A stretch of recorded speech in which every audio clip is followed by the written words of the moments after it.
नमस्कार मित्रांनो, मालिकेच्या येणाऱ्या एपिसोडमध्ये आपल्याला असं बघायला मिळणार आहे की लीला आता तिच्या माहेरी आलेली असते आणि ती बाबांबरोबर बोलण्याचा प्रयत्न करत असते. पण बाबा कोणत्या तरी विचारांमध्ये हरवलेले असतात आणि ते लीलाबरोबर बोलतच नसतात. लीला म्हणते, बाबा तुम्ही शांत आहात याचाच अर्थ तुम्हाला काहीतरी सांगायचंय आणि सांगा ना तुमच्या मनात काय आहे ते.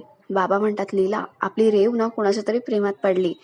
आणि लीलाला हे ऐकून आता आनंदही होत असतो आणि नेमका तो मुलगा कोण आहे हे जाणून घेण्याची इच्छाही असते, उत्सुकता असते. त्यावर बाबा म्हणतात की यशच्या प्रेमात पडली ती. आता लीला म्हणते, यश म्हणजे दुर्गा मॅडमांचा भाऊ का?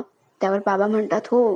आता लीलाला खूप आनंद होतो, कारण यश हा एक खूप चांगला मुलगा आहे असं तिला वाटत असतं आणि तो असतोही. त्याने एवढं छान एज्युकेशन कंप्लीट केलेलं असतं, प्लस तो रेवतीचा खूप चांगला मित्र असतो. वेळोवेळी त्याने लीलाला मदत सुद्धा केलेली असते आणि यश किती चांगला आहे हे तिला माहिती असतं, त्यामुळे तिला आनंद झालेला असतो. आणि आता त्या दोघांच्याही या नात्याला तिचा पाठिंबा असतो. इकडे जे यश आणि दुर्गा बरोबर बोलत असतात. ते म्हणत असतात की यश, तुझं नुकतंच एज्युकेशन कंप्लीट झालंय, मग पुढचे काही प्लॅन्स आहेत का तुझे?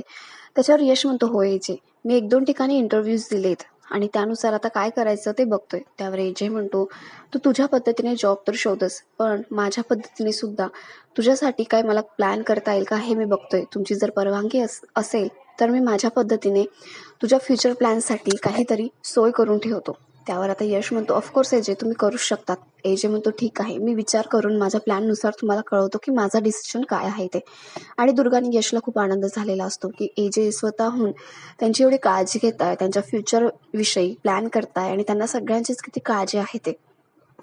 इकडे लीलाला सुद्धा खूप आनंद झालेला असतो की यश आणि रेव एकमेकांसोबत सगळ्यात जास्त आनंदी राहू शकतील. तिच्या बहिणीची काळजी आता मिटलेली असते. एजेने सुद्धा इकडे यशचा प्रश्न सोडवलेला असतो. त्यामुळे बघूया आता यश आणि रेवती यांचं नातं जेव्हा घरामध्ये कळेल तेव्हा काय होईल ते, आणि त्यांच्या नात्याला सगळ्यांची स्वीकृती असेल का, हे सगळं बघण्यासारखं असणार आहे. तर मग अशाच अपडेटसाठी आमच्याशी कनेक्टेड राहा आणि आमच्या चॅनलला नक्की सबस्क्राईब करा. आणि तुम्हाला जर आमचा व्हिडिओ आवडला असेल तर लाईक सुद्धा करा. धन्यवाद.